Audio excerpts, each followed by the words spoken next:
नमस्कार साथियों यदि आपका कोई बंटवारा संबंधी मैटर है, आपका बंटवारा का केस चल रहा है या आप बंटवारा करवाना चाहते हैं, तो आप इन चीज़ों को, इन कानूनों को आपको समझ लेना चाहिए। क्योंकि कई लोगों की बंटवारा की फाइल जो है वो 2-2 साल बाद, 3 साल बाद जो है कैंसिल हो रही है।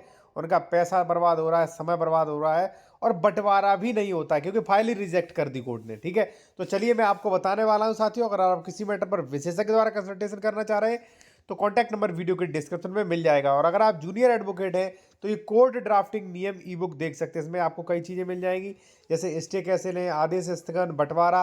देखिए, और सबसे अच्छी चीज़ क्या है इसमें, आपको नियम प्लस ड्राफ्टिंग फॉर्मेट, जैसे मान लीजिए बंटवारा कब किस सेक्शन में जाएगा, कब 30(2) में, कब 116 में, कब 117 में।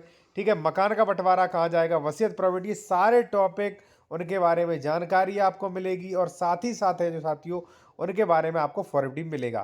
ठीक है, अगर आपको लेना है तो स्क्रीनशॉट ले लीजिए, व्हाट्सएप नंबर ये दिया गया, आप ये ई बुक प्राप्त कर सकते हैं। सीधा आते हैं अपने टॉपिक पर।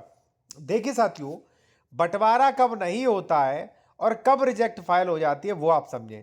सबसे पहले तो ये आपको समझना चाहिए साथियों कि अगर मान लीजिए मकान का बंटवारा है तो वो अलग उसमें जाएगा, और अगर मान लीजिए वही बंटवारा अगर मान लीजिए किसी कृषि जमीन का है तो वो राजस्व न्यायालय में जाएगा। ठीक है, यहाँ पे भी आप देखें जिन लोगों ने हमारा ई बुक लिया है, तो देखिए बंटवारे के लिए यहाँ भी दिया गया 12वें नंबर पे। ठीक है, जमीन का बंटवारा।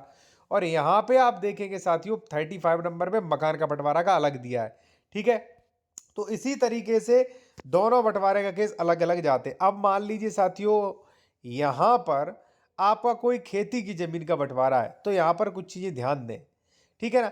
पहली बात तो साथियों ये है, यहाँ पे आप देख सकते हैं एक फाइल रिजेक्ट हुई, ये कहते हुए निरस्त कर दिया कि बंटवारे का वाद निरस्त किया जाता है। यहाँ पे आप देख सकते हो आदेश किया जाता है कि वादी द्वारा प्रस्तुत बंटवारे का वाद निरस्त किया गया है। यानी कि उसने बंटवारा कराने के लिए केस किया था और अदालत ने जो है उसका केस ही डिसमिस कर दिया, केस ही खारिज कर दिया। ये कारण क्या हो गया।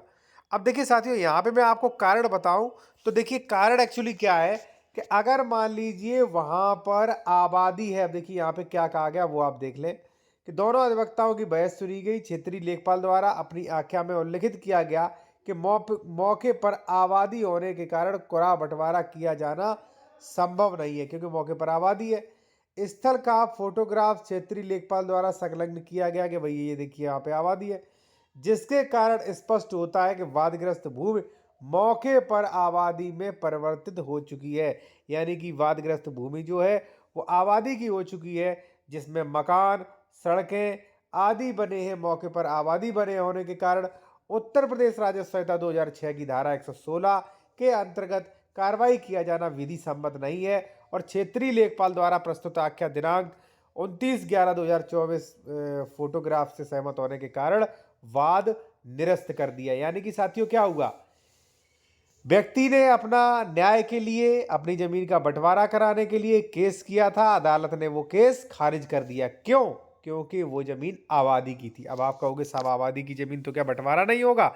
हाँ, बंटवारा होगा आपका, लेकिन 30(2) में होगा। जिन लोगों ने हमारा ई बुक लिया है वो 12वें नंबर पे देखें, उसमें स्पष्ट लिखा है कि कब 116 में होगा, कब 117 में होगा, कब 30(2) में होगा और कब ये जो है, जो भी मान लीजिए आपके सिविल न्यायालय है वहां पे जाएगा। ठीक है, तो इससे आपको क्या क्लियर हुआ? इससे आपको क्लियर हुआ साथियों कि भाई आपको आबादी वगैरह है तो बंटवारा 116 में नहीं करना चाहिए। अब यहाँ पे देखिए एक चीज और साथियों, कि अगर मिनजुमला नंबर है तो धारा 116 में दावा ना करें, अक्सर खारिज हो जाते हैं। हालांकि कुछ नियम भी है, अक्सर खारिज कैसे हो जाते हैं यहाँ पे आप देख सकते हैं साथियों। ठीक है, स्पष्ट कहा गया है प्रश्नगत वाद इस न्यायालय में पोषणी न होने के कारण निरस्त किया जाता है। और यहाँ पे आप देख सकते हैं कि इन्होंने पूरा रिपोर्ट लगा दी कि भाई ये धारा 30 में मैटर जाएगा। तो साथियों, अगर आपको बंटवारा कराना है तो आप पहले समझें कि हमारा मैटर किस अदालत में जाएगा, किस सेक्शन में जाएगा और कैसे हम अपने मैटर को सॉर्ट आउट करें, कैसे मजबूत बंटवारा हो। ठीक है, और अगर आप किसी मैटर में विशेषज्ञ द्वारा कंसल्टेशन करना चाहते हैं साथियों, या आप कोई डॉक्यूमेंट चेक कराना चाह रहे हैं तो हमारा कॉन्टैक्ट नंबर वीडियो के डिस्क्रिप्शन में मिल जाएगा। ठीक है, आप ड्राफ्टिंग बुक खरीदना चाह रहे हैं तो इसका स्क्रीनशॉट ले लीजिए, काफ़ी इंपॉर्टेंट बुक है। ठीक है ना।